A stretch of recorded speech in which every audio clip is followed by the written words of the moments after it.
جب یہ round table conference ہوتی ہے تو اس میں یہ ہوتا ہے کہ اس کے بعد ایک فیصلہ ہوتا ہے کہ جداگانہ انتخاب کا حق جو ہے 3 قوموں کو دیا جائے گا، اور دیا گیا۔ ایک تو تھے مسلمان، دوسرے تھے سکھ، تیسرے تھے دلت، جن کی نمائندگی، جن کی جو ہے وہ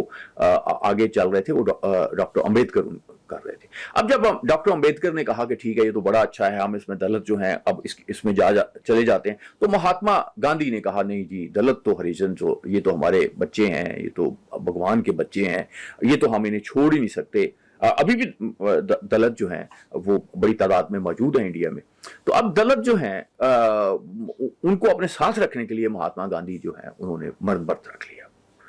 اور ڈاکٹر امبیڈکر اچھے آدمی تھے، اور لیکن ڈاکٹر امبیڈکر اس کو بہت بڑی اپنی غلطی قرار دیتے رہے۔ وہ یہ کہ انہوں نے گاندھی کی بات مان لی، گاندھی نے انہیں کہا کہ ہم آپ کو کچھ نشستیں دیں گے، یہ کریں گے، اپنی حصہ بنائیں گے، لیکن آج بھی دلت جو ہیں